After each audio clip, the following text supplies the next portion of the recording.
Where's the next uprising going to be? Karelia. So, Neva. So we're going to leave our army over here, I think. And the Baltic is basically our playground at this point. So we should be able to mobilize and respond in whichever direction we needed. Might actually just leave the army in Novgorod. Keep you training for now. Flanders. Oh. We're missing points. Unacceptable. And is it the right year now? No. Almost. Now it is. We have become a great power. That's one of the requirements. Go Lubeck. The OPM who could.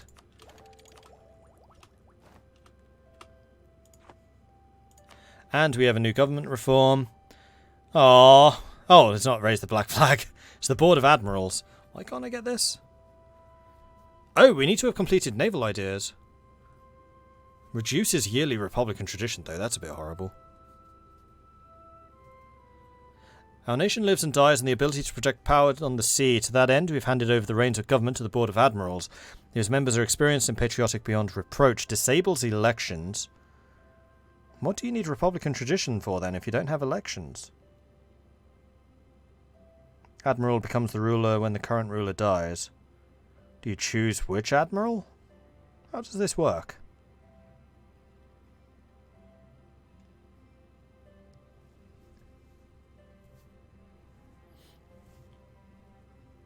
Or we can have the citizenry, which is even more morale of armies. Or we can have the landholders, which is even more manpower recovery. We already have a ton of manpower recovery, so I think I'm going to take the citizenry. Because our armies are actually surprisingly good and surprisingly durable. And this is just going to make them even more so. Done. Okay, new unit types. We have Latin Caracol instead of Schwarzreiter. And we have a new idea group. So, we are about to finish off maritime, which will then also polish off the Hansa Bank and allow us to get our capstone.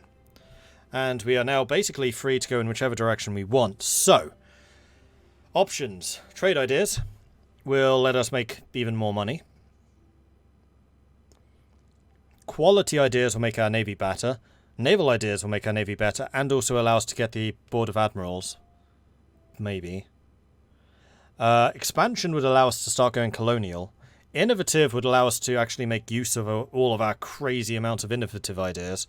And also the earlier you get innovative, the better. And innovative does tend to go very nicely with some of the other abilities that we have. Pequot and Newfoundland are at war. I mean, there aren't actually that many colonial nations in the north yet. Actually, just generally, colonial nations are still quite small. Could we reach anything? Not as yet. No.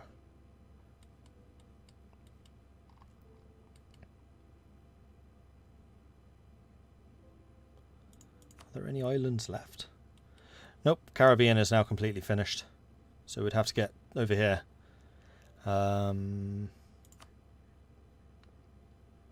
Which we wouldn't be able to do. It's too far away.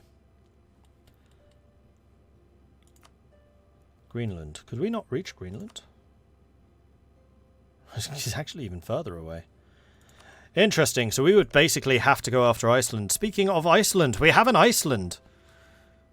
Icelandic traditions allows the recruitment of explorers and conquistadors. Attrition for enemies +1. National unrest -1. Reform progress growth +15%. Oh, so they get new government types quicker. And then shipbuilding time -20. Don't I have a colonial mission? I do, which is why I'm kind of wondering if I want to go colonial. What do we need to do for it? Well, for a start we need to get the ties to England. Which is going to be difficult because they are still Catholic. And then a base in Scotland.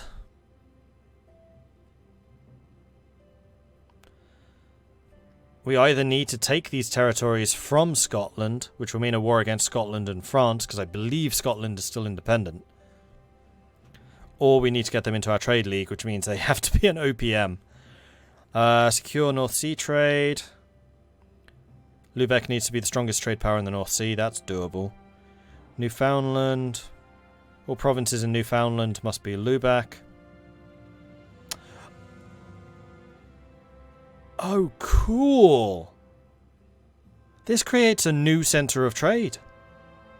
I have never seen that before.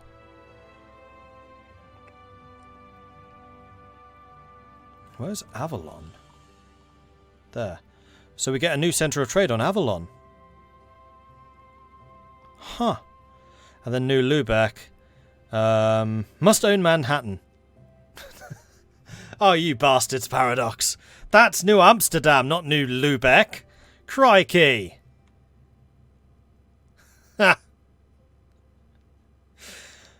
But wow, this is really powerful. We'd have to take it from Newfoundland, which is a colonial nation of England. But this is a very weak England, because they still don't have Scotland. Scotland is still independent. And they are still allied to France, which is why I'm a little bit reluctant to go after Scotland.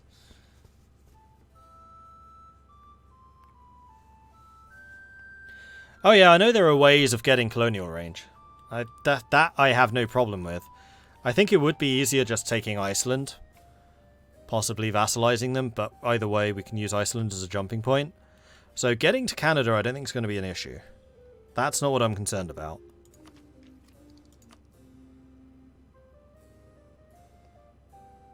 And we would take expansion for that for the 2 colonists and the merchant.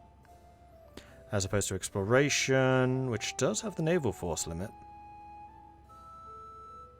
Settler increase, colonial increase. Yeah, I'm less interested in exploration, more interested in expansion.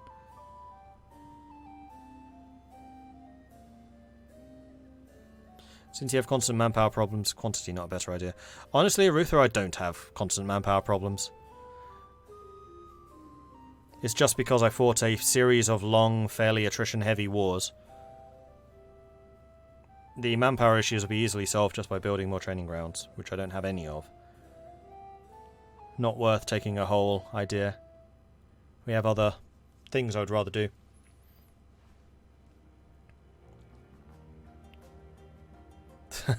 Paradox finally implements Iceland and you just go, yeah, go plaster my map colour all over it. I did say I'd vassalize them. What idea set did I take first? Economic. Mordred going to Avalon is peak Arthurian mythos. Well, my name is Mordred. Also, Mordred, I hereby inform you that we are a community created new party for Artifine 4 multiplayer. Yes, I saw the Prophet. Party Reformation of Fair Independent Thought Party. I saw. I am interested to see what you do. Mordred not having manpower problems? I don't understand this. I never have manpower problems. That's the whole point. Manpower is never a problem, even when it is. But still not really a problem. It's just a number. Florey has his economics, I have the manpower.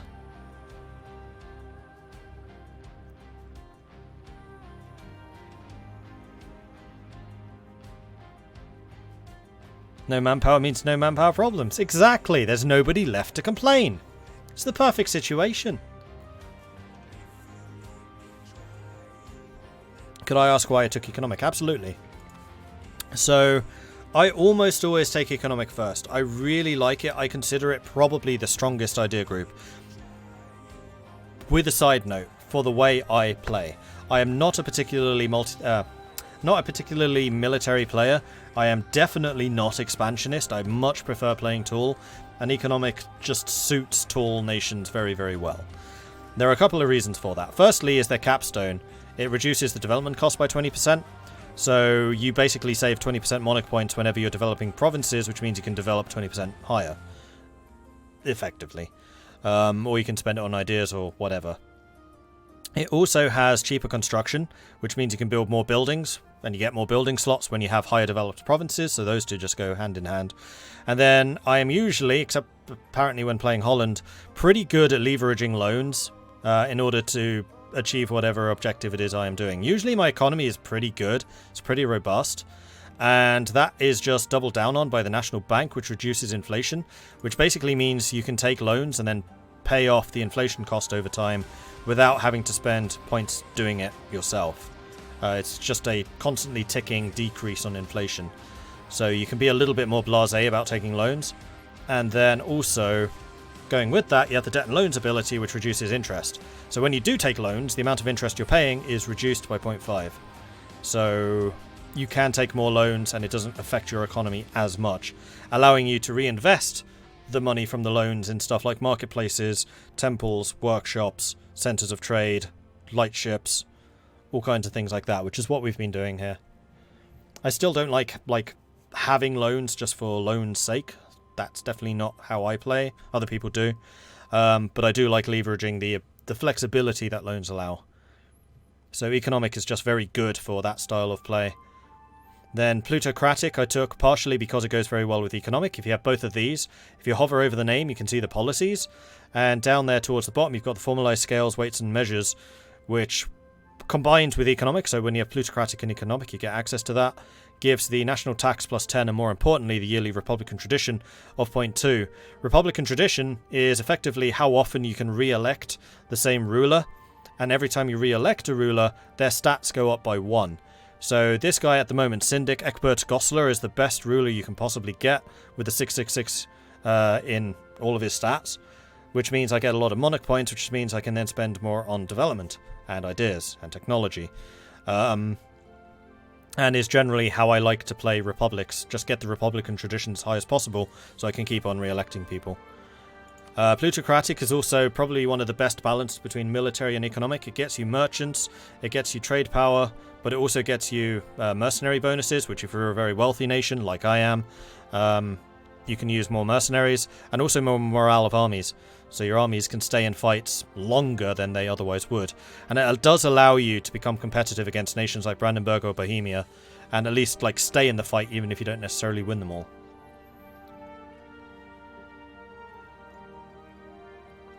And then maritime, again, this is another economic one. Maritime is probably one of the least popular ideas for basically everyone who is not me. I love it. I think it's one of the strongest. I was laughing really hard when they decided to buff it, because the last thing that they needed was a buff, and yet they did it anyway. And this just makes anything naval stronger, and I really like the naval game. So we can blockade better, we can privateer better, we get cheaper ships, we get more ships, our admirals are stronger, we repair without being in port. It's just ludicrous. Also a question, notice you're opposed sort of to Republican dictatorship, may I ask why? Because it's the path to monarchy. As soon as you get a Republican dictatorship, that's it. You don't get republics anymore. It just switches you to a monarchy as soon as that ruler dies. Is Japan a good maritime navy? Is Japan a good maritime nation? Depends which daimyo you play as, but generally yes.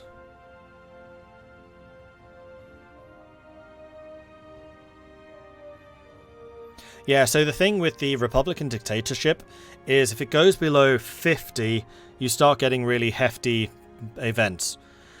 As soon as it goes below 30, and if that ruler dies while it's below 30, you become a monarchy. Well, the Republican dictatorship, which is a monarchy.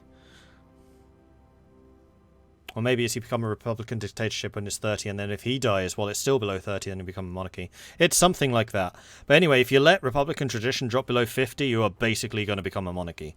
Also, as you can probably see, my Republican tradition is 70, it's pretty high, and yet it's still increasing stability cost by 60%. And also reducing your unrest reduction by 1.4%. Oh, you get reform progress. I did not realise that. That's interesting. Actually, I think I did know that. That's a change from Emperor. So that didn't used to exist. So now, because we are a very traditional republic, we get government reforms more quickly. So, everyone else is probably on 4 or 5, whereas we're on 8. Is there a way to switch a monarchy to a merchant republic? Yes. So if you finish the reform tree, here at the end, you can basically switch. So we can either seize executive power, which turns us into a monarchy, we can proclaim divine guidance, which turns us into a theocracy, or we can take either of these, which just boosts the republic even further. So either giving us more absolutism, which republics usually don't get, or reinforce Republican values, which gives us a free admin point. And re-elections cost 10% less Republican tradition, which is huge.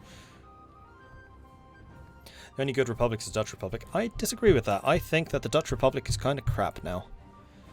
It's been severely nerfed. I wonder if this is a bug, but there used to be a lot of events which basically allowed you to choose between the Statists and the Orangists. I remember getting that maybe once or twice in my recent Dutch games. So I wonder if those events don't trigger as often as they used to. And that was really the strength, is you could choose whether you wanted to have a monarchist-style ruler who stayed on the throne until they died, or if you wanted to have re-elections. And the strength in the Dutch Republic is you could basically keep re-electing rulers for life until you got somebody good, switch to the Orangists, and then keep them in power. I haven't been able to do that for a while playing as the Dutch. And I seem to remember only getting an event like that maybe once playing as Holland when I switched to the Netherlands, so I do wonder if something is up with that, but I've not had a chance to properly test it. Can he become a revolutionary merchant republic? Don't know. I think only monarchies can become revolutionary. Because the people already kind of have the power in the republics. I don't think they can have revolutions. Although America would beg to differ. Yeah, Revolutionary Republic is the first step of a revolution. It's where the people overthrow the crown and declare themselves a republic. Like a radical republic. They can eventually settle effectively into a revolutionary empire, which is basically the path that Napoleon took. Yeah, a revolutionary merchant republic would basically be anarcho-capitalist. Where everything would be privatized. Privatized police, privatized judiciary. Be a frickin' nightmare. No regulation whatsoever. No unions, certainly. You know you're forcing me to learn this game, grr. Maharo, I would say I was sorry, but I am in absolutely no way sorry. This game is 100% worth learning.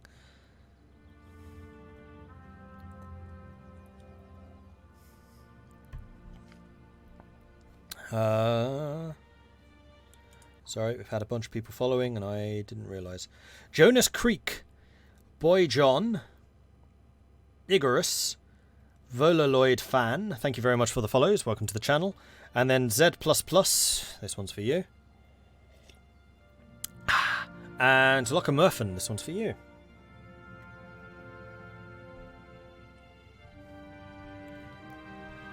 Basically Cyberpunk, yep, pretty much.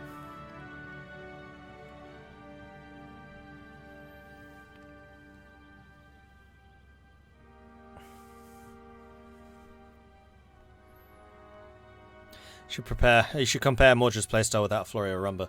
I'm not a min-maxer. I mean, there are some things which I know, like, I know the mechanics of this game pretty much inside out, but I'm not a min-maxer. I do not take the absolute best choice all the time. Also, I don't like expansion. I don't like conquering stuff just for the sake of conquering. That's probably the really big difference between playstyles.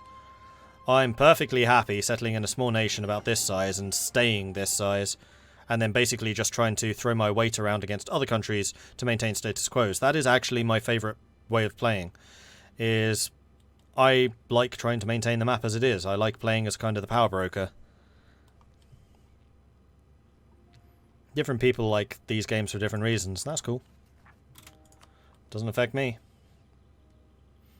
The only time it might become problematic is multiplayer, because the min-maxers will tend to absolutely demolish players like me.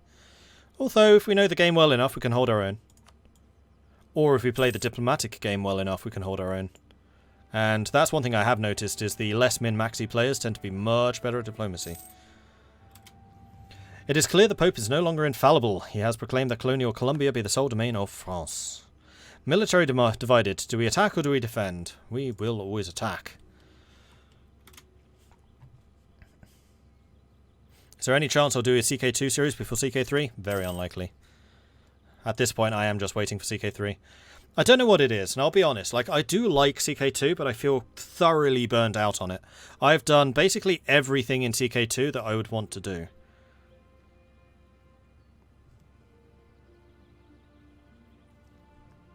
which honestly is basically anything Viking related. Like, having done the whole starting as Gotland and then ending up as an empire in India, hell, even in China, we had Viking China after Victoria. I've basically done what I wanted to do in CK. And I have a lot less interest in, like, the dynastic dynamics.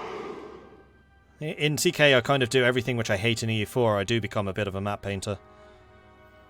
Natural scientist Gustav Wilhelm Jorrit has died. Improvements in government technology. Spare no expenses, definitely, because we can pay that down over time.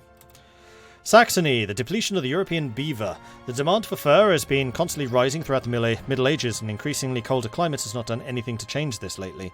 Because of this, the European beaver population is having trouble coping with the constantly growing demand for furs. It has gotten to the point that beavers are very rarely seen in Europe at all, and now have to be imported at great cost from Russia and the far north.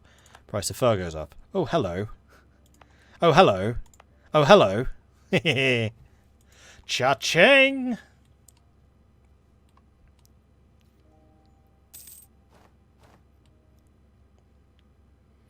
It's one reason I'm really impressed with Kaiser Johann, because he's one... Oh, Johann Jons. Because he's one of the great militarist min-max players, also pretty good at diplomat. That's why I like Wiz, because Wiz is like the arc diplomat.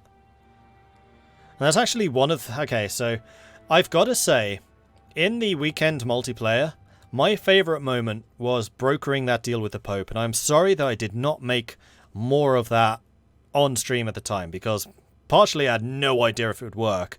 It was a complete gambit to try and ensure the continued survival of Holland. And two, I was kind of busy with all kinds of other things. Like, my brain was on full scattershot multitask mode at that point. But having brokered that deal where I split from France Burgundy, made the agreement with the Pope, and it had to be the Pope to do this because I know that Pravis is a bit more of a role player. I chose my target carefully. To get Pravis to talk to Austria, also because I know that I'd had conflicts with Austria in the past, but not with the Pope.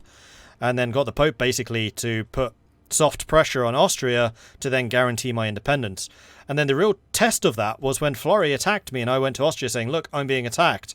Are you going to uphold your end of the bargain? And then he did the enforced peace thing on Dithmarschen, which stopped Dithmarschen invading.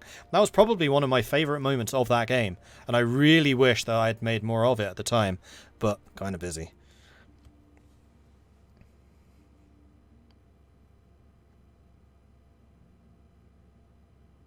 Is that where they've shuffled Wiz back to E4 after Stellaris?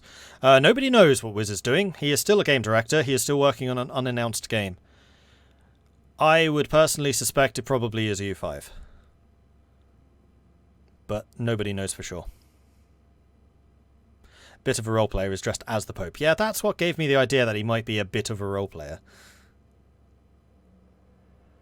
They've announced that Johann's opening a new studio in Spain that will at least initially work on EU. Yeah, EU4 is moving to Spain, so I kind of wonder what Grugi's going to do. Feel the same about CK2, honestly. It's fun in the early game when you're a small kingdom among many, but when you play the game well, you become so strong it becomes boring. Yeah, honestly, in CK2, I will start spitting out kingdoms and saying, right, have fun, have a go, see what you can do. Or, actually, what I quite like doing in CK2 was switching character. So I would become a king in one, then become really strong, become a king in another. And actually, that game where I was basically moving around the map, depending on the different religions, trying to reform them, that's probably the most fun I've had in CK for a long time. Especially when we got the God Emperor, the immortal guy who reformed the Tengri faith and became the literal God Emperor of the Tengri. Oh, what was his name? Tiger? Eagle Tiger? Tiger? Tiger something.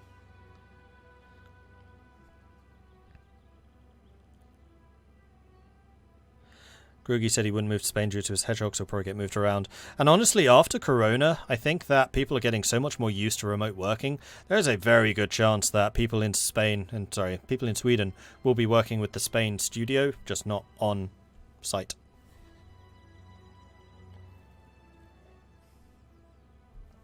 Please no EU5 to spend all my money on the DLCs. You'll be fine. I mean, the next big game to release is going to be CK3, and then there's probably going to be some time between that and the next big release. A year at least. Right, distracting. What was I doing? I have no idea. I need an advisor. Let's start with that. So we've got a Master of the Mint. Still haven't seen a treasurer. What the hell is a treasurer? Let's go with the Master of the Mint regardless. So we've got a trader. Treasurer is national tax, isn't it? That's going to be super RNG as to whether we get a treasurer. Although I guess what we could do is start firing these guys until we find somebody of the right skill set. Because we've got a trader and he's a very good one. He's also going to be around for a while because he's only 37. So let's fire... Oh, flipping hell, they're expensive. You have to pay their recruitment price to fire them. Alright, let's wait and see if we get a third person and see what they do. Religious disorder in cholera. We're still embargoing Sweden, but I think that's fine because I'm trying to maintain control over the Baltic and then pushing money into Lubeck, which we are making a small fortune on. And by a small fortune, I mean we're making a bucket load of dosh, and it's great. Ooh, next level is galleons. Galleons and early frigates. Cool. However, we can now get the naval fighting instruction. Using a new system of contribution, we can underwrite a bank for members to use. Backed by the resources of the League, a letter of credit from the bank will be as good as cash. This, as well as other financial instruments, will give our merchants an edge over other countries. Interest per annum minus 0.5. That's going to gel really well with economic ideas. And in fact, this is kind of the opposite to Holland. Holland gets the reduction to inflation. We get the reduction to interest. Kind of interesting. And we have got the last ability for maritime. Allows our naval veterans to devise new methods to improve the fleet's efficiency in blockade. So we get blockade efficiency and privateering efficiency. And we get 2 new policies, Recruitment Act and Protected Shipping Lanes Act. So let's see if we can use either of those. So we've got light ship cost and combat ability, or national sailor modifier and marine force limit. I quite like the idea of both of those. However, right now, the sailor modifier and marine force limit I think is going to be better. That is also going to mean that I can now get Marines. How do I get Marines? Maybe at the end of the month?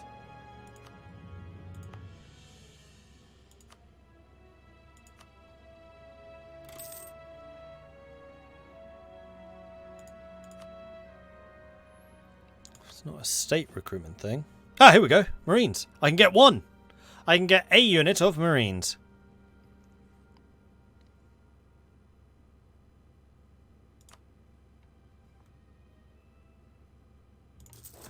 Grab a unit in Schleswig. Actually, Schleswig is a terrible place to put them in. Let's put them in like Wismar once they're recruited. Province of Neva is now considered part of patrimony, so is in German land. So we can now start stating this. We can create this to be a protect trade, and we're going to core it all. And then Novgorod, we're going to core Novgorod. Novgorod's actually a different region. Interesting. And we have this, so we can enlist the privateers, which will reduce improved relations. However, embargoes will be more efficient, and more importantly, we will now have 50% more effective privateers. Ho ho.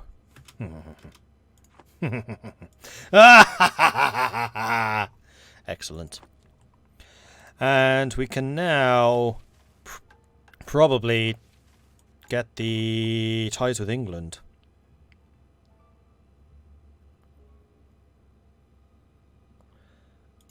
Because what I'm going to do is I'm going to grab these guys. We're going to give you a captain, which is going to be on... No, it's going to be Valiant. Whoops, nope, Valiant, not Unsung. And we'll give Unsung to the galleys. And then you lot are going to start privateering, not hunting pirates, privateering the English Channel. Let's see how effective you are. And in fact, I can make you more effective. I think. By adding Bjornvar.